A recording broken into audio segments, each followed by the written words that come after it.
Pendant plus de 20 ans, les chevaliers d'Émeraude n'avaient combattu les troupes de l'empereur noir que sur les côtes d'Enkidiev. Après la destruction des pouponnières, Wellan croyait ne plus avoir à affronter les terribles guerriers noirs plus haut qu'un homme. Pour se venger, le seigneur des insectes leur avait d'abord opposé des soldats plus ou moins bien entraînés provenant d'une trentaine de territoires conquis. La plupart avaient péri sous les lames des chevaliers. Les autres avaient pris la fuite. Puis, Amécaret avait fait un geste insensé à première vue.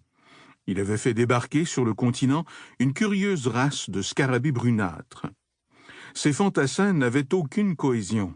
Pire encore, ils savaient à peine se servir de leurs armes toutes neuves. La veille du couronnement du nouveau roi d'Émeraude, un important détachement de ses adversaires inexpérimentés s'était attaqué au pays qui abritait les valeureux défenseurs d'Enkidiev. Avant d'être finalement repoussés, ils avaient réussi à s'infiltrer dans la forteresse. Mais le combat était loin d'être terminé. Le royaume d'Émeraude n'avait pas fini de fêter son nouveau souverain que de semblables troupiers foulaient le domaine des elfes au pied des hautes falaises de Shola. Ce furent les éclaireurs du roi Hamil qui donnèrent l'alarme. Dans le hall du roi, Wellan s'excusa auprès du nouveau monarque. Et il se précipita dans sa chambre pour ramasser ses armes, puis fila vers l'écurie. Sur ses petites jambes, Lhasa fit de son mieux pour le suivre. Les écuyers avaient été écartés des combats jusqu'à présent. Il semblait toutefois qu'on les utiliserait dans les prochains affrontements. L'enfant grimpa en selle par lui-même et se posta aussi près que possible de son maître. Farel avait répété des centaines de fois à ses élèves magiques que lorsqu'ils deviendraient apprentis, il leur faudrait deviner l'humeur des chevaliers et ne jamais les perdre de vue, surtout sur le champ de bataille. Ces braves hommes, occupés à se défendre, n'auraient pas toujours le temps de les surveiller. Lhasa vit s'organiser les différents groupes dans la cour de la forteresse. Par suite de la soudaine croissance des anciens écuyers et de l'affectation des nouveaux, Wellan avait complètement réorganisé ses troupes.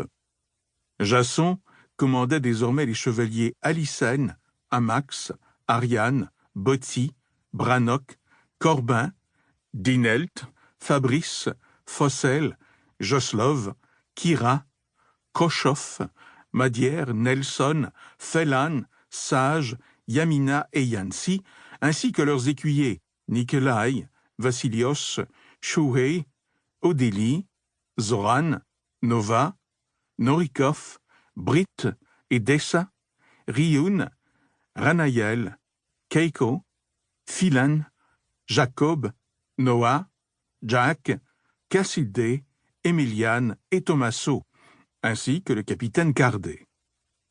Wellan avait choisi pour lui-même les chevaliers Bailey, Bianchi, Bridges, Callahan, Curtis, Dean, Dunkel, Francis, Etrick, Joukos, Milos, Moher, Polas, Quill, Rainbow, Robin, Volpel, Vinx et Zeruk, ainsi que leurs écuyers Lhasa, Sidia, Ouhuan, Atalé, Alado, Xion, Osan, Neda, Domenech, Jihan, Batid, Valissi, Jolène, Perrin, Tali, Vélaria, Cyril, Ali et Anton.